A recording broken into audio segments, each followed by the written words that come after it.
আরে সবুজ সাথী কাকিমা যে কাঁদছো কেন? না মানে তোমাকে সামান্য রোস্ট করেছি বলে তুমি তাই বলে কাঁদবা?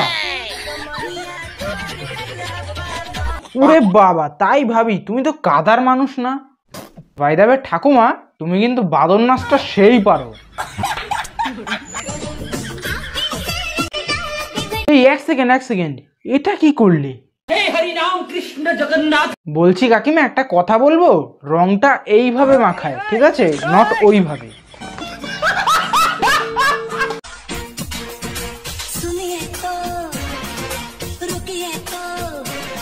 না মানে এটা কি হচ্ছে, এটা কি হচ্ছে, কাকে যেতে বলছো?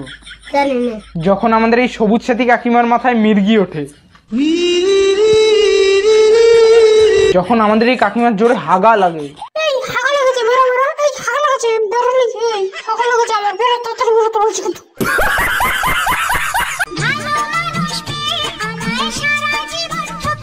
যা বাবা, আমি আবার কখন তোমাকে ঠকালাম? দেখো বোঝো অবস্থা। আচ্ছা সবুজ সাথী কাকিমা, আমার সাদা মনে তোমার জন্য একটাই প্রশ্ন আছে, তুমি তোমার প্রায় ভিডিওতে এই ইঙ্গিতটা দাও কেন গো? না মানে কোনো বিশেষ কারণ আছে কি?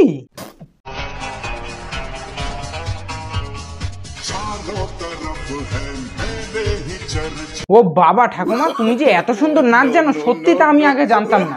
যদি জানতাম অবশ্যই তোমাকে নাচের স্কুলের ম্যাডাম বানাতাম। খতম, bye bye, tata, good bye, Gaya. অনেক হয়েছে, ভালোবাসার জন্য কাঁদিস না, এবারে ওঠ, মেহনত কর।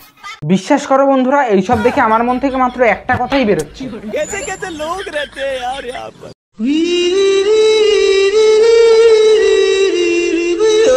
আরে ঠাকুমা তোমার আবার কি হলো? আমি তো জানি যারা এইসব ইঙ্গিত করে তাদের মনে কোনো দুঃখ কষ্ট নেই।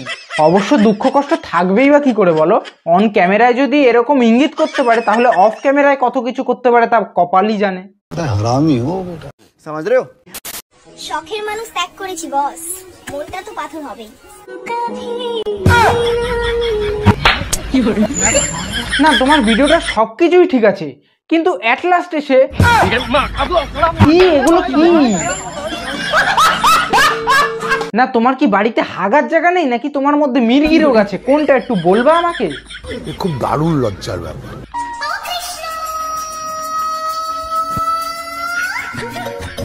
ধুর ঠাকুমা, কি যে করো না, তোমার ও কৃষ্ণ শুনে দাদা উঠেই পালিয়ে গেল। আচ্ছা, আর সত্যি এরকম দাদাদের আশেপাশে কেউই থাকে না।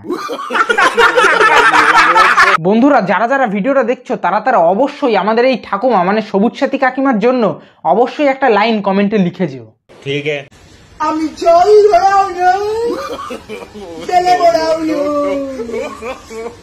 আমি একটা কোবরা, কোবরা গোখরো, আমি চাঁদ গোখরো, এক ছলের ছবি। ওরে বাবা, মিঠুনদার ডায়লগটা তো ভালোই দিলে তুমি। মানে হোলির দিন ভাং খাওয়ার পর কিছু কিছু ছেলে মেয়েদের মনে হয় এই অবস্থাই হয়, তার মানে।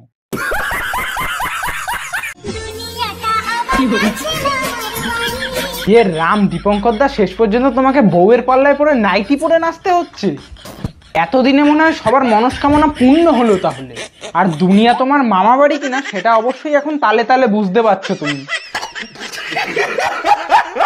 হে প্রভু, হে হরি নাম কৃষ্ণ জগন্নাথ। আরে ভাই এরা কারা রে, যে গলায় পেঁয়াজ, মুখে কালি, কানে বিস্কুট ঝুলিয়ে হেনা তেনা কি? এক সেকেন্ড, পেছনে ওটা কি ঝুলছে? এটা তো ইউটিউব প্লে বাটন। এরা এই করে ইউটিউব প্লে বাটন পেয়ে গেল, আর আমি এখানে এত কষ্ট করে।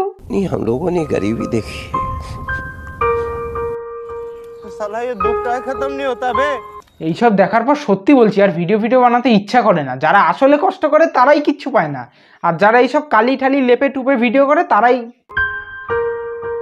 ফলো করো একটু তাড়াতাড়ি ফেসবুক পেজটাকে ফলো করো। কবে দিয়ে বলে যাচ্ছি 50,000 ফলোয়ার কমপ্লিট করতে, কেউ করছেই না। দেখছো তো সবুজ সাথী কাকিমাকে নিয়ে তোমরা ভিডিওতে এত ভালোবাসা দিলে, তাই পার্ট 2 আনলাম, তবুও ফলো করছো না তোমরা। তো ভিডিও বানান না। और आज इस बात का भी यकीन हो गया कि हमारी फिल्मों की तरह हमारी जिंदगी में भी एंड में सब ठीक हो जाता है। हैप्पीज, एंडिंग्स। और अगर ठीक ना हो तो वो दी एंड नहीं है दोस्तों। पिक्चर अभी बाकी है।